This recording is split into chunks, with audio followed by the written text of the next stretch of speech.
Assalomu alaykum qadrli do'stlar. Sizlar bilan yangi loyihaga qo'l urishga qaror qildik. Loyihamizning nomi Bir kasallik tarixi. Bir kasallik tarixi deb nomlashdan maqsad har bir kasallikning o'zgarish tarixi bo'ladi, uni boshlanish va tugash. Qaysidir holatlarda bu xotima chiroyli bo'lishi mumkin, bu xotima o'lim bilan tugagan holatlari ham bor. Asosan har bitta kasallik tarixini siz bir taqdir deb qabul qiling. Chunki uning ortida qaysidir insonning qiyinchiliklari, hayot tashvishlari va boshdan kechirgan kechinmalarini qisqa bo'lsa-da tasavvur qilish mumkin. Siz bilan bugun tanishadigan bemorimiz juda ham ko'p narsani boshlaridan kechirganlar. 65 yoshli onaxonimiz Davronova. Bizga murojaat qilib kelgan paytda operatsiyadan keyingi jarohatda chap chov sohasida to'g'ridan-to'g'ri jarohatdan oqib keladigan najas yoki ichak saqlamasiga va holsizlikka shikoyat qilib kelganlar.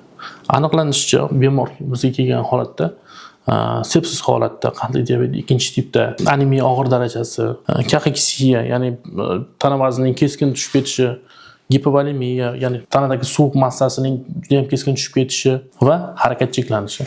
Ya'ni bemor oxirgi 8 oy davomida faqat yotoq rejimida bo'lganlar. Endi kasallik boshlanishi 2021-yildan boshlangan. Ya'ni bemorda chap-chov sohasida churra paydo bo'lgan va shu rivojlanib vaqt o'tgan sayin kattalashib, churra saqlamasida ichaklar va charvalar alohida turadi.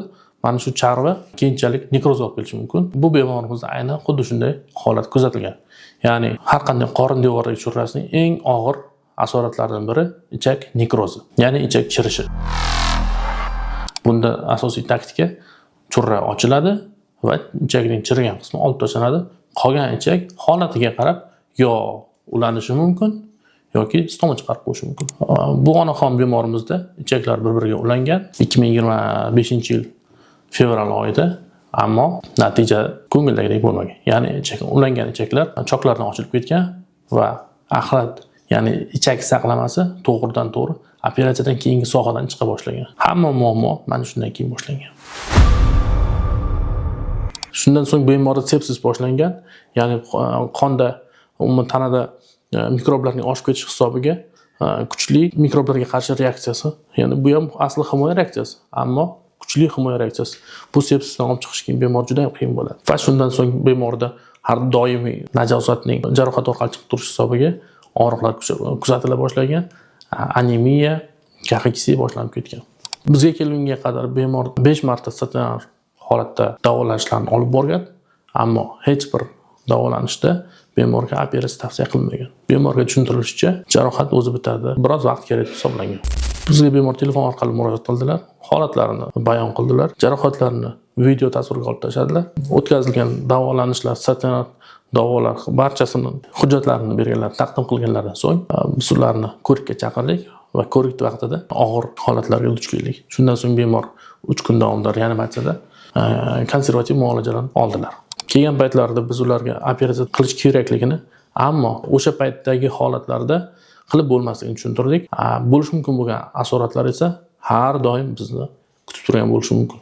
3 kun davomida kuchaytirilgan konservativ davo muolajasini tayinladik. Muolajalardan so'ng bemor holatiga ko'ra operatsiya qilish yoki qilmaslikni belgilaymiz deb kelishib oldik. 3 kundan keyin bemorda holati ancha yaxshilandi. Biz ko'rgan og'ir holatlar biroz yengillashdi, bemorning umumiy holati yaxshilandi.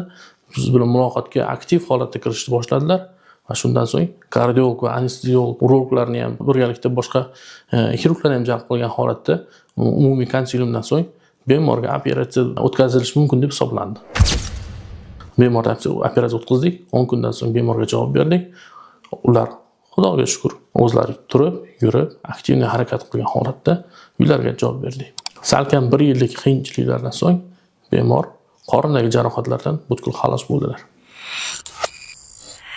Biz bilan nima demoqchimiz? Hech qaysi kasallik bilan, ayniqsa xirurgik kasalliklar bilan hazillashmang. Hatto siz o'ylagan kichkina churralar ham mana shunday asoratlarga olib kelishi mumkin. Bu churralar 4 yillik bo'lishi yoki 5 yillik yoki 10 yillik bo'lishi shart emas. Hatto yangi hosil bo'lgan, kecha hosil bo'lgan churra ham xuddi shunday asoratlarga olib kelishi mumkin. Maslahatim, xirurgik kasallik aniqlanganda xirurgga murojaat qiling va imkon qadar eng kam jarohatli usullarni tanlashga harakat qiling. Agar sizda shunday kasalliklarni o'zingizni sezsangiz, marhamat bizga murojaat qiling. Biz sizga zamonaviy bo'lgan eng kam jarohatli usullarni taklif qilamiz. Balkim laparoskopik usulda imkon qadar harakat qilamiz. Sizning shaxsiy shifokoringiz Davlatxon Tolipov.